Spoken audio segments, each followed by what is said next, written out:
Hi, hello, and welcome, or welcome back, I suppose. Have I closed my door? Yes, I have.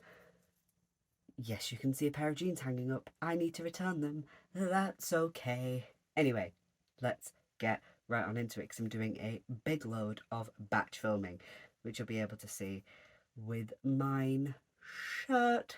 So, first up on the agenda today, we are going to be talking about Never Let Me Go by Kazuo Ishiguro. Now, right off the bat, obviously phenomenal and a masterpiece. I want to get that right out of the way because what I really want to talk about is how my feelings are a lot more complex than I thought they'd be. So, every time I have heard people talk about this book or the film adaptation, they've talked about it being emotionally devastating. Now, what I assumed that meant was that I would be bawling, crying, sobbing, synonyms, all that good stuff.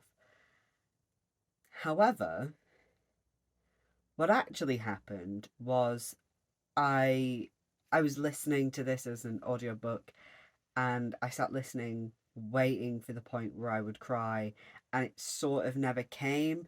There were a couple of points where I was maybe close, because there were some emotional points that are a bit more like heartbreaking emotion.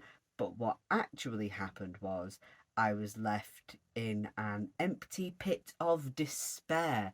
This book, I'm not going to do spoilers here, or I'll avoid them best I can. I sort of don't know what is spoilers and what isn't because I sort of know what I knew bits about the plot beforehand, but I'm pretty sure what the people are in this book.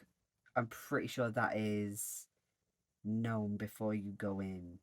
I knew it before I went in, but I don't know if I had it spoiled for me, kind of thing.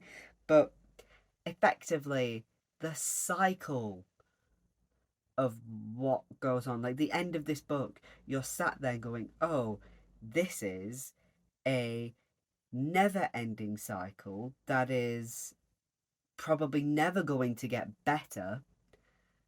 There's no improvement, and you're just left with that. And because I was out the other day when I was finishing it, I think I had, I mean, on the speed I had it, probably about an hour and a half to 2 hours left when I finished this the other day. And I just listened straight through, and I just, once I finished, I sat on a bench nearby and I just had to take a breather. Not because I needed to cry, not because I needed space from emotional damage or anything like that. It was more just this sinking feeling, which is a very unusual space to be in. Like I said, if I'm going to read an emotionally difficult book, I'm expecting to be heartbroken. I'm expecting to be crying, but I didn't get that here. It's a very difficult emotion to sit with because I can't put my finger on what it is beyond despair, honestly. And that is something that there is a certain point in the book, and I couldn't tell you quite where it is, maybe about halfway through, that starts sinking in. Now, effectively, this may be a spoiler, I don't know if it is.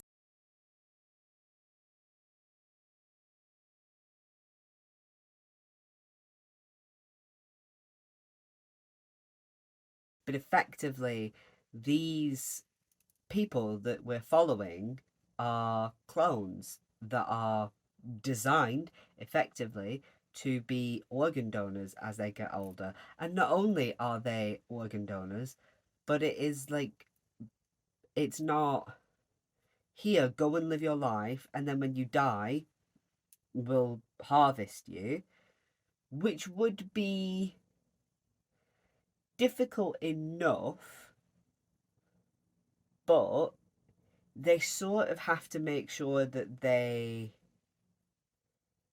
live a life good enough to make sure that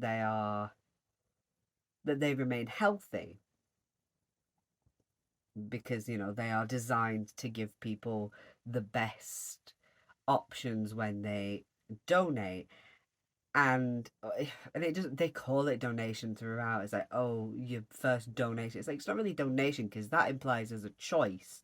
When I am an organ donor, a standard one, and you know when I did that, that was a choice. I chose to be this sort of person that donates my organs. If I donate some clothes to charity, that is a choice to donate that. But when they do it, that's not a choice, it's an expectation.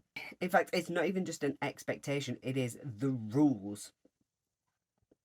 And that's so rough, because frankly, what this book is a coming of age book. You're reading these people go from young children, from the time they start school up until adulthood, when they're slowly having their organs taken from them. Because that's what I was saying, I don't know if I mentioned that, is when I, as an organ donor, get my organs taken from me, it will be after death. If they can take anything that works, have at it. But with these people, they are kept alive while slowly but surely their organs are taken from them, until a certain point where that's no longer viable.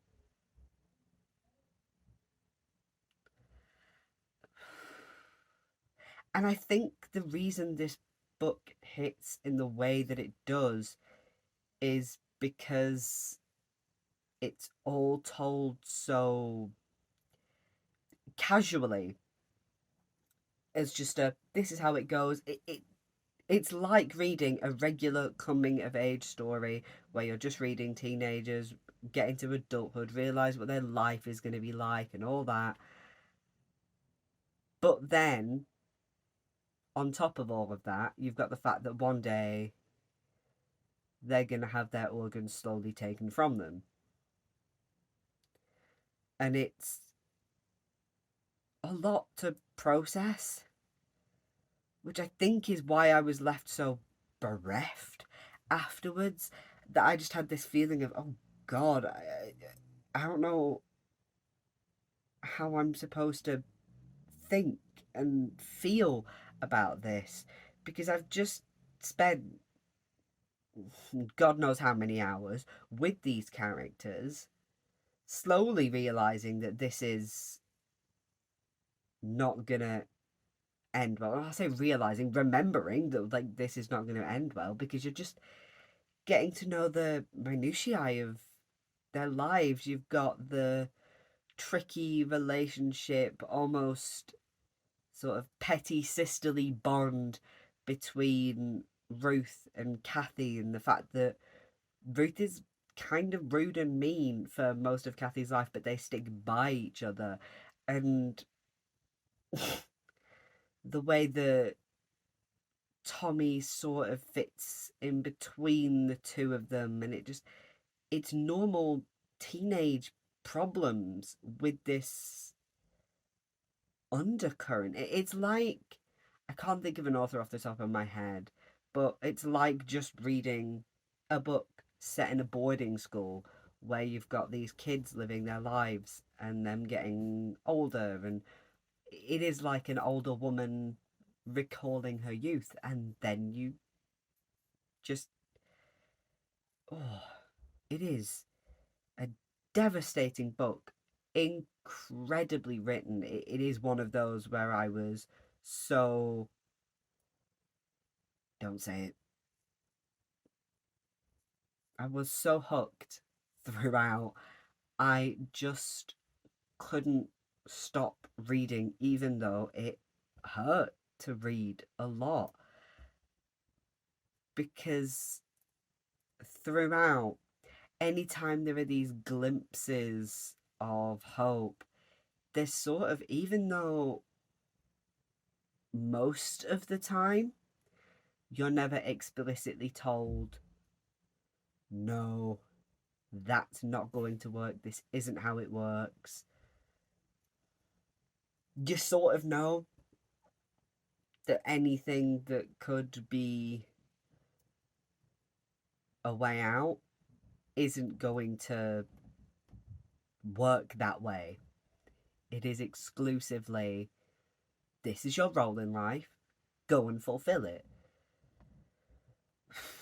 Which hits on so many different issues at once, and it just blows my mind. There's this one scene in particular which I'm not going to actually go into details of because it's much later on and it is heavy spoiler territory, where it really sinks in. You were born for this. This is the role you will fulfill. That's it. Sorry. And like I said, that just, the notion of that hits on so many issues, and it just, oh. And see, this is what I was saying when I don't think I understood quite what I said, obviously, because I hadn't read this yet. When I was saying, oh, when I read Clara and the Sun, and I was like, I was expecting to be emotionally devastated because I knew about Never Let Me Go. There's so much radiating hopefulness. There's so much hope that radiates from that book. There isn't hope that radiates off this book. Not one bit, because no matter what, no matter how much anybody tries to make their lives better, at the end of the day, no matter how good a life they've had, they've got a role and they have to fulfill it. And I do wonder, with the rest of Ishiguro's books, if that's generally how things go. It's either, no, there is hope in the world, trust me, or if it's, good luck having any kind of optimism. The cycle will continue. You are stuck in as a part of it. Have fun with that one. The end. But I just, like I said, I think it's the fact that everything is so casual in this book that really is what's devastating to me. And I kept thinking that over and over again, and I'm like, I'm just getting to know these characters. This is just a coming of age novel where everything hurts. I really wish, it leaves you with this feeling of wishing you could cry, wishing you could express emotions properly about it, and yet I absolutely cannot. And I think that is praise to it. After this and after Clara and the Sun, I'm absolutely looking to read more of his stuff. I like the way he writes because I like the way everything is very casual. So yeah, I'll definitely be coming back to him at some point in the future.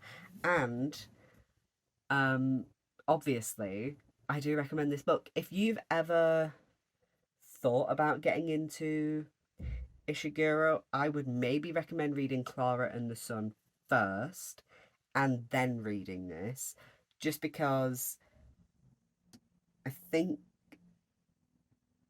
well, it depends how you want to go about it. Maybe start with this, probably his most renowned work, I would say, and then with Clara and the Sun, you then get a bit of hope afterwards.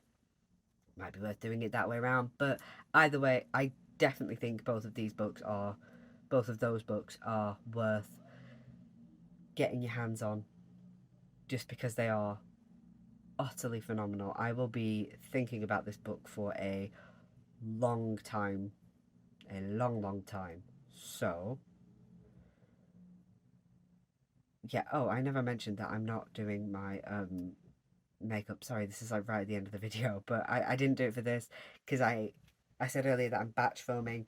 So because I'm doing my makeup for my next video, I don't want to full face makeup, take it off, put more makeup on. It just ruins my skin. So yeah, that's why I'm not doing that for this one. But I hope you have a wonderful day, a wonderful night, a wonderful whenever you are watching this. Take good care of yourselves. Right.